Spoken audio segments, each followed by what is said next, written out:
ভারতের দ্বিতীয় শীর্ষ ধনী ব্যক্তিকে গ্রেপ্তারের দাবিতে এই বিক্ষোভ। রাজধানী নয়াদিল্লিতে প্রধান বিরোধী দল কংগ্রেসের যুব সংগঠনের সদস্য ও সমর্থকরা পুলিশের ব্যারিকেড ভাঙার চেষ্টা করলে চলে ব্যাপক ধরপাকড়। आज का जो प्रोटेस्ट हो रहा है वो एक ही मुद्दे पे हो रहा है कि एक इंसान जिसका नाम अडानी है उसके कारण पूरी दुनिया में भारत का नाम बदनाम हो रहा है।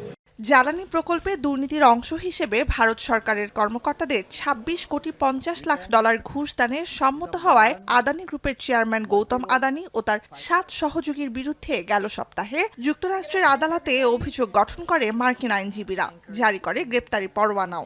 ভারতীয় এ ধনকুবেরের বিরুদ্ধে মোটা অঙ্কের ঘুষের অভিযোগ নিয়ে সোমবার দেশের নীতি নির্ধারকদের আলোচনা গড়ায় হট্টগোলে। পার্লামেন্টের উচ্চকক্ষ রাজ্যসভায় শেষমেশ অধিবেশন স্থগিত করতেই বাধ্য হন চেয়ারম্যান ও vice president Jagdeep Dhankhar. United state ने जो वहां के डिपार्टमेंट ऑफ जस्टिस ने, एक कोर्ट ने संज्ञान लिया है कि यहां का एक प्रमुख औद्योगिक घराना जो सिर्फ उद्योग को ही नहीं नियंत्रित कर रहा है बल्कि सरकार को नियंत्रित कर रहा है, जैसी रिपोर्ट आई थी अडानी समूह। ভারতের প্রধানমন্ত্রী নরেন্দ্র মোদীর সঙ্গে ঘনিষ্ঠতার জন্য বরাবরই বিরোধী দলগুলোর আক্রমণের লক্ষ্য শিল্পপতি গৌতম আদানি। ফলে যুক্তরাষ্ট্রে অভিযোগ গঠনে আদানি ইস্যুতে নতুন করে উত্তপ্ত ভারতের রাজনীতি। বিরোধীদের অভিযোগ, করদাতাদের কষ্টার্জিত হাজার হাজার কোটি রুপি ঘুষ দিতে খরচ করেছেন আদানি। आज जो सदन अडजर्न हुआ, इसकी वजह क्या थी मुझे तो मालूम नहीं था। हमने तो 267 के तहत अदानी का मुद्दा उठाया था। अदानी समूह पर करप्शन, ब्राइबरी और फाइनेंशियल इरेगुलरिटीज के गंभीर आरोप है। उसके बारे में हम सदन के सामने रखना चाहते थे और 2030 करोड़ के नजदीक रिश्वत दी गई।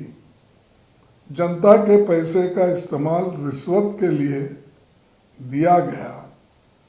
इसके बारे में हम उनको, चेयरमैन साहब को भी समझाना चाहते थे।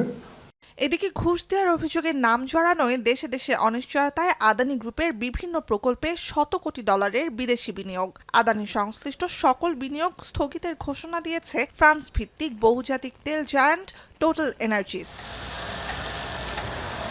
বিশ্বের সর্ববৃহৎ সৌরশক্তি প্রকল্পের নাম লেখানোর পর ২০২১ সালে আদানি গ্রিন এনার্জির প্রায় ২০% মালিকানা কিনে নেয় total energies. Adani total gas লিমিটেডের ৩৭% বেশি এবং গ্রিন এনার্জির ৩টি নবায়নযোগ্য যৌথ প্রকল্পেও ৫০% মালিকানা টোটালের। আদানির দুর্নীতির খবর প্রকাশের পর গেল কদিনে আদানি গ্রুপের পাশাপাশি পুঁজিবাজারে দর হারিয়েছে টোটাল এনার্জিসও। নবায়নযোগ্য বিদ্যুৎ সহ আদানির সঙ্গে বিভিন্ন জ্বালানি প্রকল্প বহাল রাখবে কি না সে সিদ্ধান্ত মন্ত্রিসভার উপর ছেড়ে দিয়েছে শ্রীলঙ্কার নবনির্বাচিত সরকার। দেশটির এসব প্রকল্পে আদানির প্রভাব খতিয়ে দেখছে যুক্তরাষ্ট্র। শ্রীলঙ্কার মান্নার ও পুনারাইনে বায়ু বিদ্যুৎ প্রকল্পে কাজ করছে আদানি গ্রুপ। যুক্তরাষ্ট্রে ঘুষের অভিযোগ গঠনের পরপরই আদানি গ্রুপের সঙ্গে দেশের প্রধান আন্তর্জাতিক বিমানবন্দরে দ্বিতীয় রানওয়ে নির্মাণ ও যাত্রী টার্মিনাল সংস্কারে প্রস্তাবিত ৩০ বছর মেয়াদী ৭৪ কোটি ডলারের চুক্তি বাতিল করে কেনিয়া সরকার। অস্ট্রেলিয়ায় আদানি গ্রুপের কয়লা বিভাগের বিরুদ্ধে মানবাধিকার লঙ্ঘনের অভিযোগ দায়ের করেছে আদিবাসীরা। বাংলাদেশেও অন্তর্বর্তী সরকারের নির্দেশে আদানি গ্রুপের সঙ্গে জ্বালানি চুক্তি খতিয়ে দেখছে বিদ্যুৎ ও জ্বালানি মন্ত্রণালয়ের একটি জাতীয় পুনর্মূল্যায়ন কমিটি। এদিকে ঘুষ কেলেঙ্কারির জেরে পুঁজিবাজারে ২৮% পতনের পর বছরের সর্বনিম্ন দর দেখছে আদানি গ্রুপের বিভিন্ন প্রতিষ্ঠান। ফোর্বসের তালিকায় বিশ্বের ২২তম শীর্ষ ধনী গৌতম আদানির সম্পত্তির পরিমাণ প্রায় ৭,০০০ কোটি ডলার। নুজহাত কামাল, এখন বিশ্ব। সানবিট সব দিবে সামাল। সানবিট ম্যাজিক প্রেস ডিশওয়াশিং এর মাথা ঘোরানো সলিউশন।